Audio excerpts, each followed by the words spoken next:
बिस्मिल्लाहिर्रहमानिर्रहीम। अज़ीम उल-मर्तबत अली बिन मोहम्मद का बयान है कि इमाम ज़माना ने एक दफ़ा मोमिनीन को मना किया कबूर आइमा पर ना जाएं, क्योंकि ख़तरा था। फिर पता भी चला मोमिनीन को दूसरे ज़रियों से कि काज़मैन और दूसरे मकामात पर हुकूमत ने फ़ौज को, सिपाहियों को मुअय्यन किया कि गिरफ्तार कर लें, कबूर आइमा पर ना जाएं।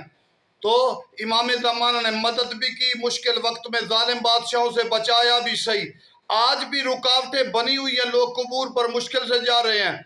उस वक़्त इमाम ज़माना ने बचाया भी सही, ऐसे माहौल बने फिर मोमिनीन जाते रहे। लेकिन मशरकी दुनिया, पाकिस्तान के लोग इमाम ज़माना के मामले में गाफिल हैं। तो अगर इमाम की तरफ तवज्जो करे तो मुश्किलें भी नहीं होंगी, गिरफ्तार भी नहीं होंगे, ज़री पे पहुंचेंगे। और शैतान की नौकरी छोड़ो, वो कहता है मेरे कातिल महदी का तज़किरा न हो।